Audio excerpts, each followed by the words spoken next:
In this life, I personally severed the tangled knot of fate binding me to Elena Vance. She stayed in the comfort of D.C. while I volunteered for the remote frontier. She remained a civilian doctor. I signed myself away to a classified black site research facility. On my deathbed, she slashed her own wrists outside my isolation ward, begging for just one look. I ignored her. Fighting through the agony, I scribbled down the final algorithmic data, completing my life's work before letting go. When she heard the news, she vomited blood. "Caleb Stone, why couldn't you look back at me, even once in this life?" Elena Vance was the only daughter of a decorated Army general, an Ivy League Ph.D. While I was just a dirt poor nobody from the Appalachian hollers who'd grown up hungry. Fate should never have let our paths cross. But General Vance had been wounded in combat years ago, saved by my mother's rudimentary field dressing skills. Elena, marrying me, was supposed to be a debt of honor. The day before our wedding in the previous timeline, Julian Blackwood's wife had died in a car accident while running an errand for Elena. On her deathbed, she made Elena swear to take care of Julian and his son. That became Elena's eternal excuse. In that past life, I gave up my dreams of the Frontier program, taking on the burden of caring for Elena's family, slaving away for them like a draft horse. The result? The mother-in-law I had nursed for a decade like my own flesh and blood begged me on her deathbed. "Caleb, Elena has paid her debt to you with her happiness. Let her go. My daughter hasn't smiled in years." Even my own son, the boy I raised with everything I had, looked at me with cold eyes and said, "Dad, the one who isn't loved is the third wheel. Mom has been miserable for years because of you. Just let her be with Uncle Julian." My suffering meant nothing to them. After Elena's parents passed, I agreed to the divorce and headed back to the mountains. It was a beautiful day, though my legs were failing me by then. A landslide swept my car off the road.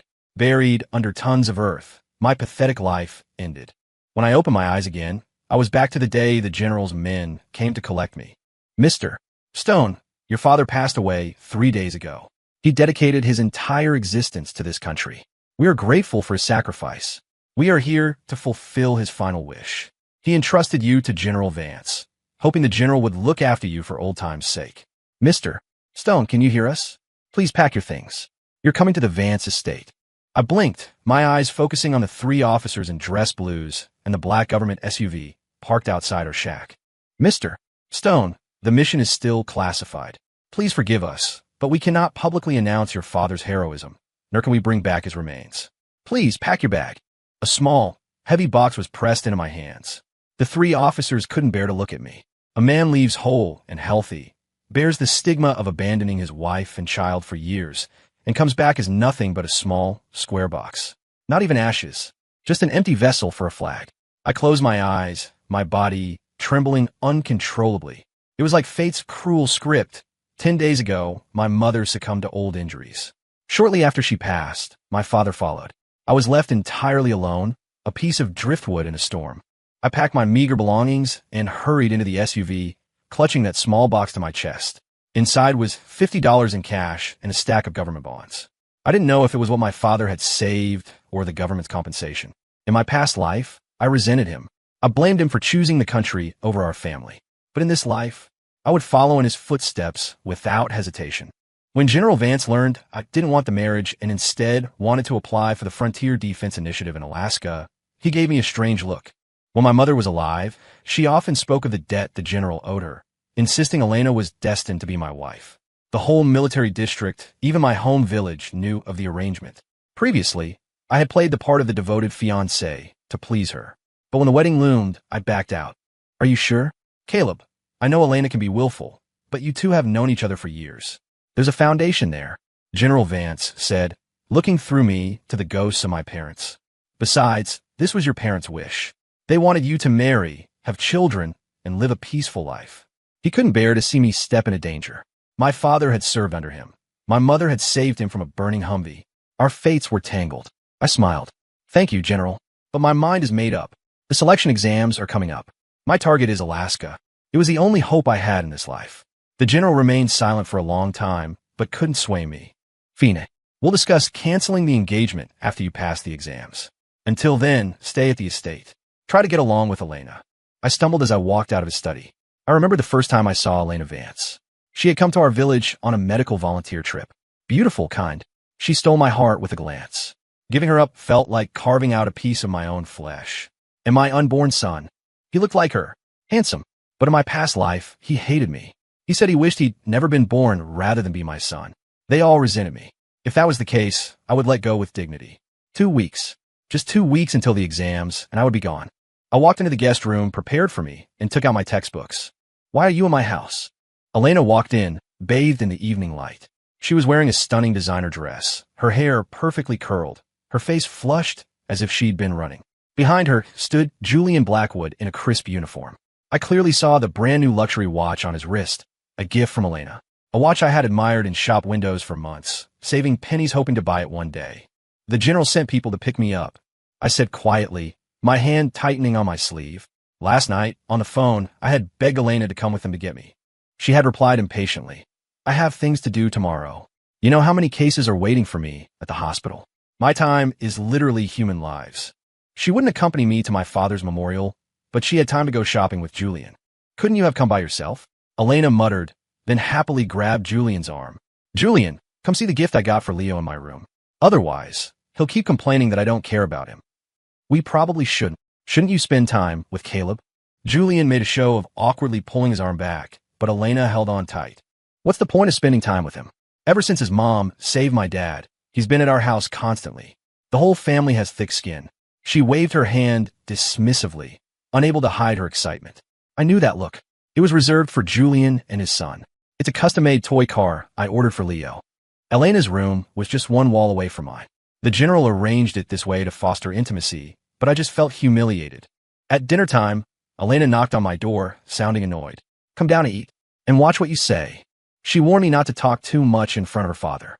I mumbled a yes. She immediately put distance between us. Even the housekeeper, Maria, knew Elena avoided me like the plague.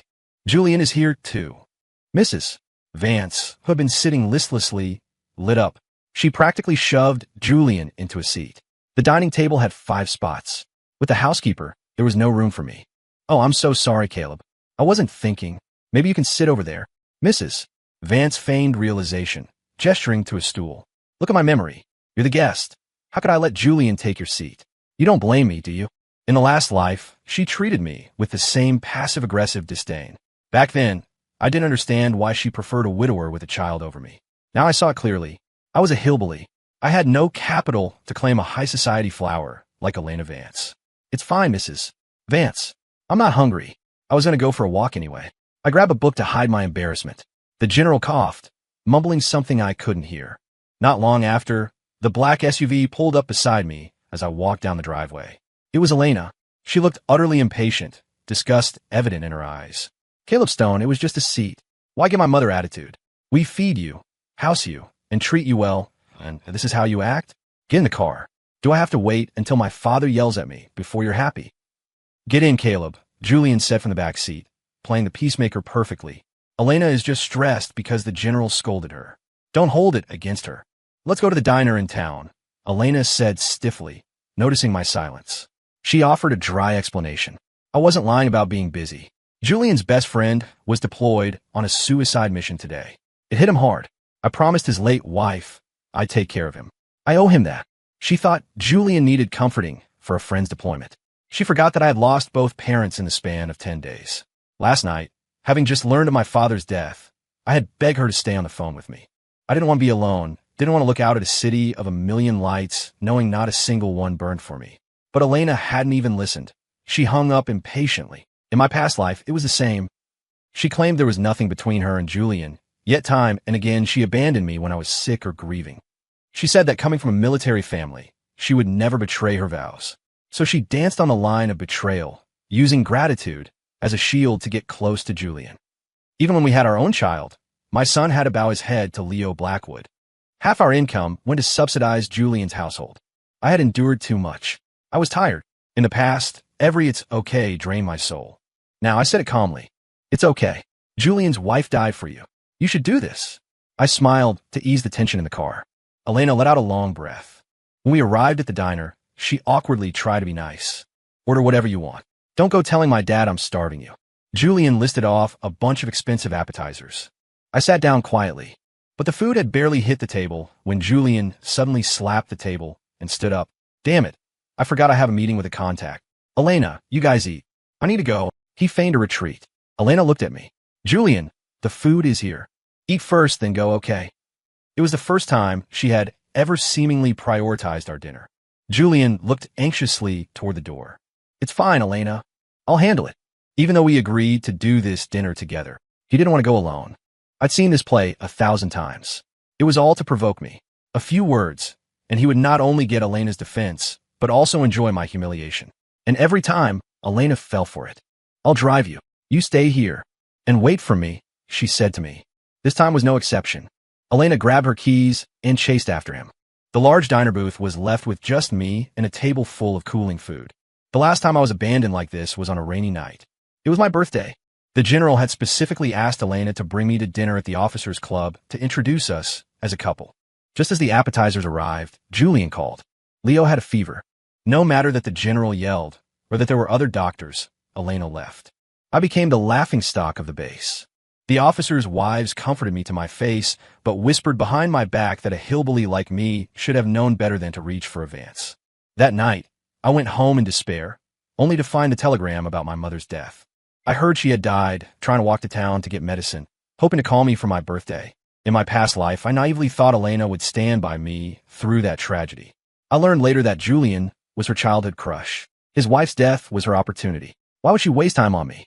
The two of them walked out the door. Julian turned back to shoot me a smug grin before taking Elena's arm. I signaled the waitress. Just me eating tonight. Outside, the sky opened up, rain lashing against the glass. This time, I didn't wait. I paid the bill and walked out into the storm. Instead of waiting for an umbrella that wasn't mine, I'd rather face the rain and forge my own steel. By the time Elena returned to the diner, it was pitch black. The rain was still drizzling. The waitress pointed to the empty booth. Need me to heat those up? Your friend left hours ago. Elena shook her head blankly. In the past, if she told me to wait, I would wait until the sun burned out. Why did I leave this time? A strange sense of loss washed over her as she sat back in her SUV. The next day, I left early before she could question me.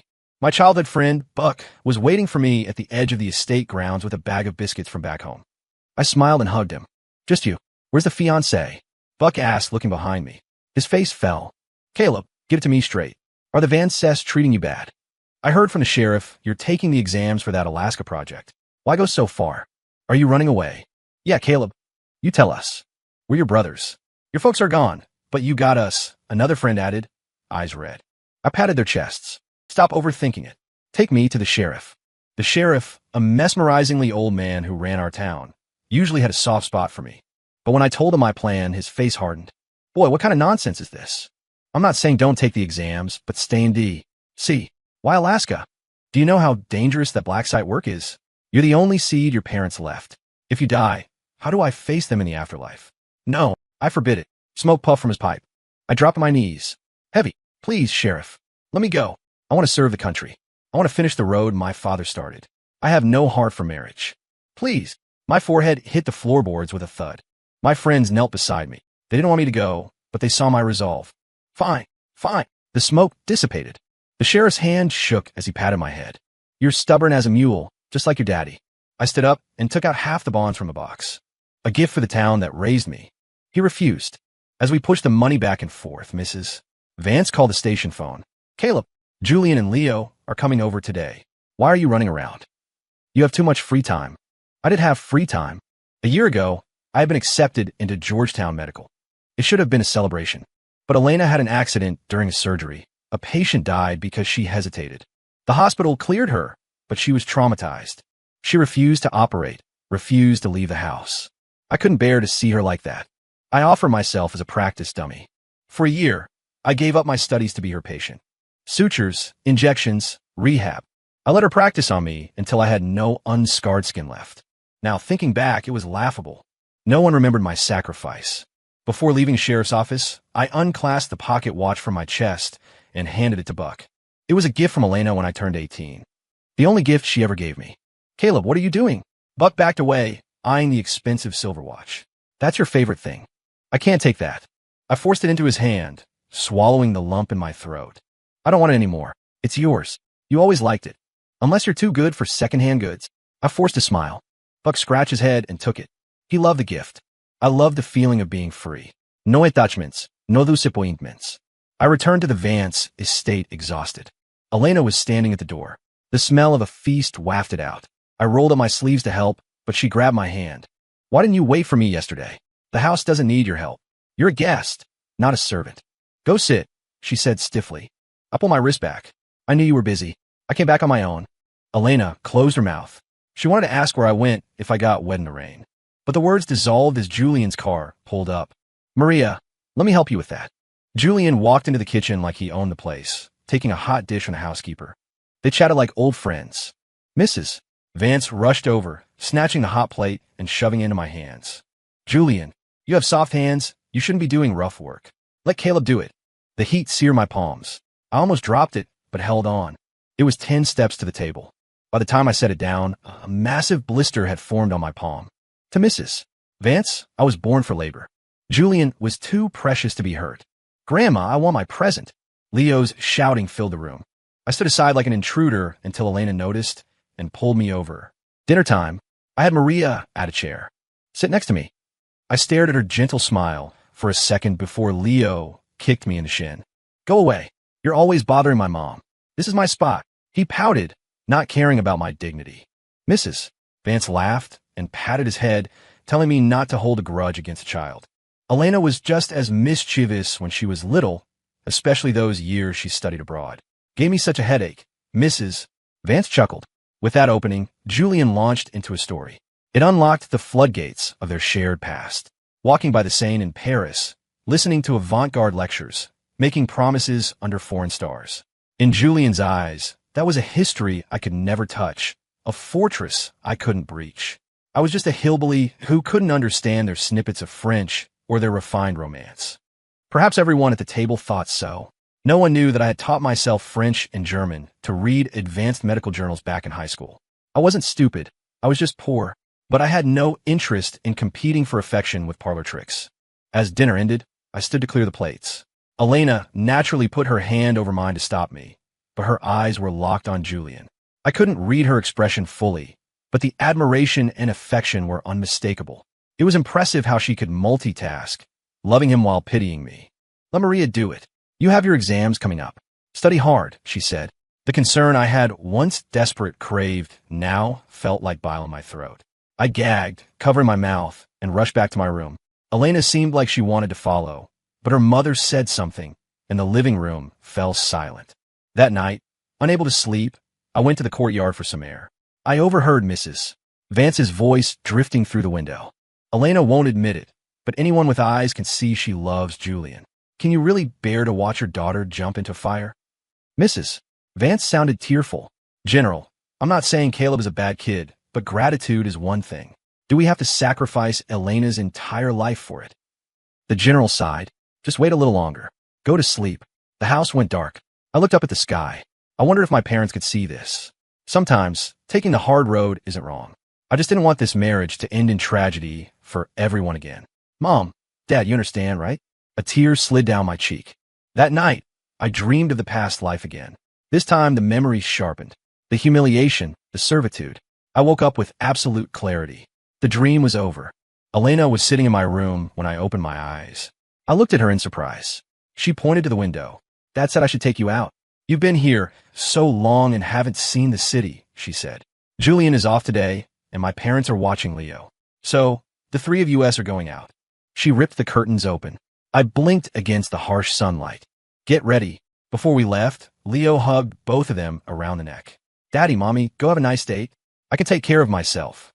He thumped his chest. Elena looked at me awkwardly. He's just a kid. Don't take it seriously. Elena had always resisted this marriage. 2 years ago, when she first found out about the arrangement, she drove all the way to my village to humiliate me. She had screamed, "A toad like you wants to eat swan meat? I will only ever love a man like Julian. You make me sick. Reading books at your age. Do you even understand them?" She had kicked my books into the mud, crushing my pathetic pride. Later, when Julia married someone else, and she developed her trauma, she tolerated my presence out of gratitude. But gratitude isn't love. I couldn't build a life on crumbs. The trip was miserable. Elena went from excited to angry because I was distracted. I wanted to say something, but when we returned home, my words died in my throat. I walked into my room to find chaos. My father's box had been pried open. The bonds were scattered, and on the floor, torn into confetti, was the only photo I had of my parents. I couldn't even remember my father's face clearly anymore. Rage, hot and blinding, surged through me. I grabbed Leo by the collar and roared. "Who told you to touch my things?" I had nothing left. Just that photo. Why did they have to take even that? Tears blurred my vision. Even Elena noticed my instability and stepped forward to calm me. But Julian moved faster. He punched me hard in the jaw. He didn't hold back. I tasted blood, feeling a tooth loosen. "Caleb Stone, I know you don't like Leo, but he's a child.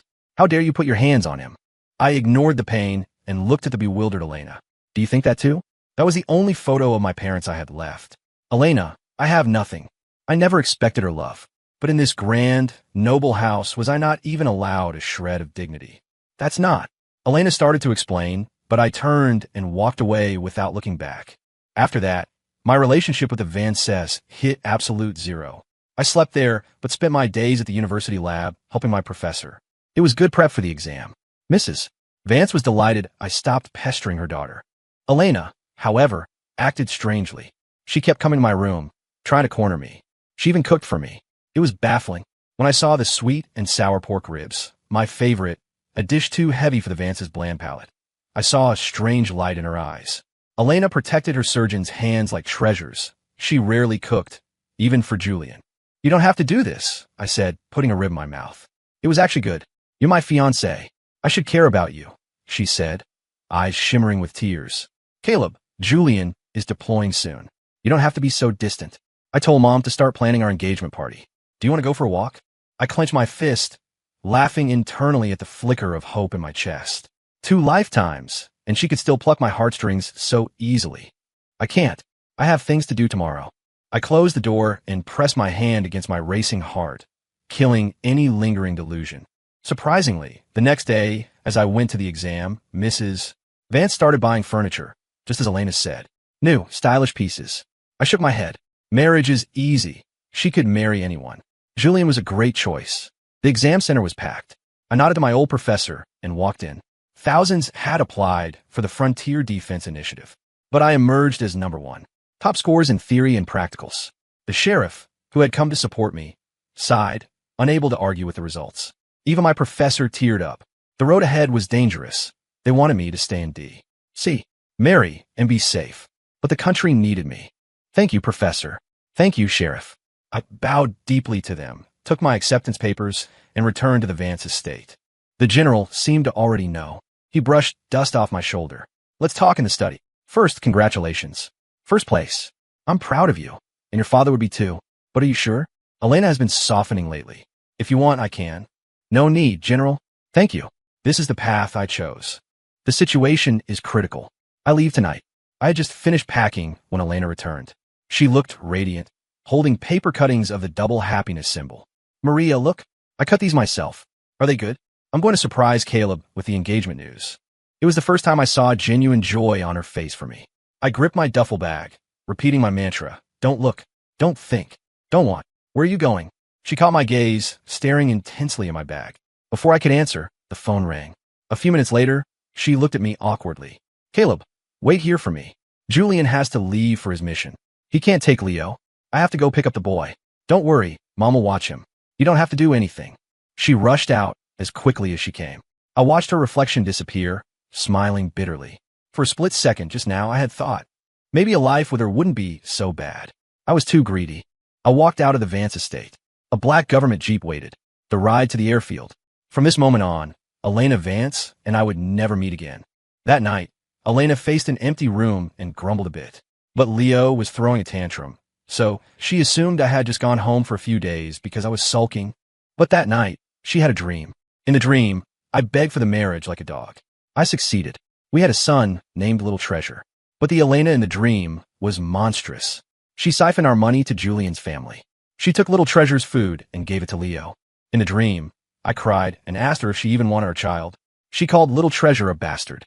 In that toxic environment, our son grew to hate me, hating his weak father who couldn't protect him, unlike Leo, who got everything he wanted without trying. In my old age, broken by years of hard labor and serving her family, my legs failed. Elena took her pension and lived out her golden years with Julian. I lay alone in a hospital bed, often starving because no one came. Little Treasure would visit only to scream at me, blaming me for his miserable life. Over and over, Elena watched my tragic life from a third-person perspective. She saw clearly how she abandoned me, how her family drained my lifeblood, and how I died, crushed and alone in a mudslide. No, no. Elena woke up screaming, her pillow soaked.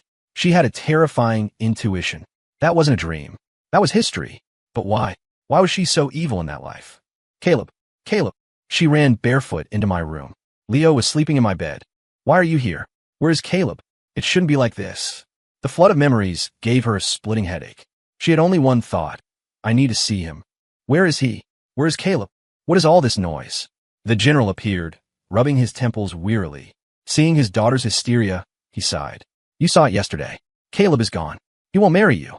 He doesn't need our gratitude. I thought you accepted that. Elena's eyes lost focus, then snapped back to her father. Where did he go? How could he leave? We were about to get engaged. Mom bought the furniture. That furniture was for you and Julian. The fantasy shattered. Elena turned her head mechanically, disbelief written on her face. She had thought for so long that marrying a boring man like me might be okay. Now she was told it was all a lie. The shock was too much. She fainted. When she woke up to the smell of antiseptic, Julian was sitting there with Leo. Daddy, the bad man is finally gone. Now we can live in Mommy's big house. Leo chirped. Leo is so smart. Thanks to you, Daddy has the General's protection. No dangerous missions, just a good life. We won't have to suffer anymore. Julian patted the boy's head. It's because that hillbilly was so stupid, Leo said with an angelic face. I tore up his photo on purpose. So what? Mommy will always be on my side. He called Elena Mommy now, not Annie. Elena covered her mouth, stifling a sob. For the first time, she saw the child she had doted on for what he really was. She saw the man she had loved since youth clearly. How many stupid things had she done to let these parasites walk into her home and think they owned it? Mommy's awake. Leo ran over. Mommy, you worked hard.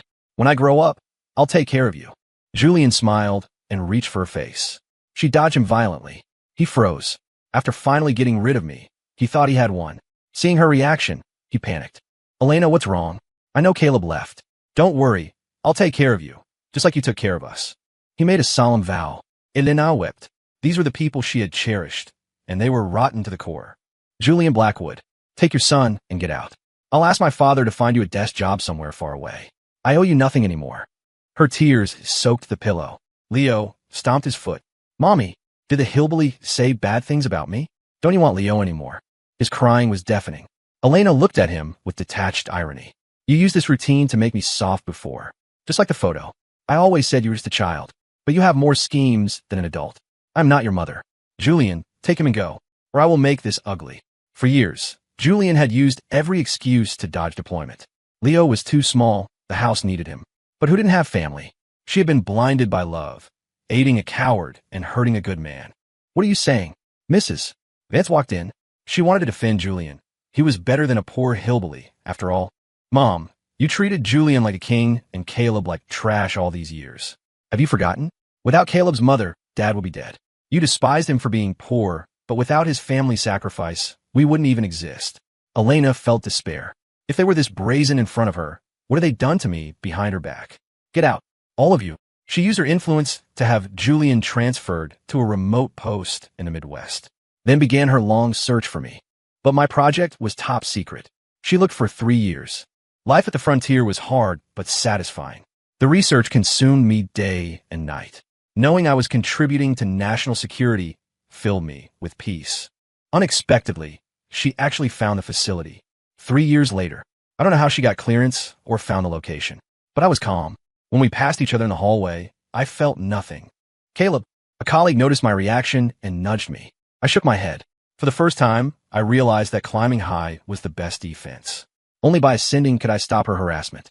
She couldn't reach me. 20 years flew by. I took over my mentor's position, becoming a key asset protected by the state. Elena had managed to get transferred to the facility as a staff physician. She could finally walk the same halls as me, but I never acknowledged her existence. Until the day my body finally collapsed under the strain of high-intensity radiation and work. Elena knelt outside my isolation ward, begging to see me. Caleb, please, just let me see you once. I beg you. The noise outside was unbearable.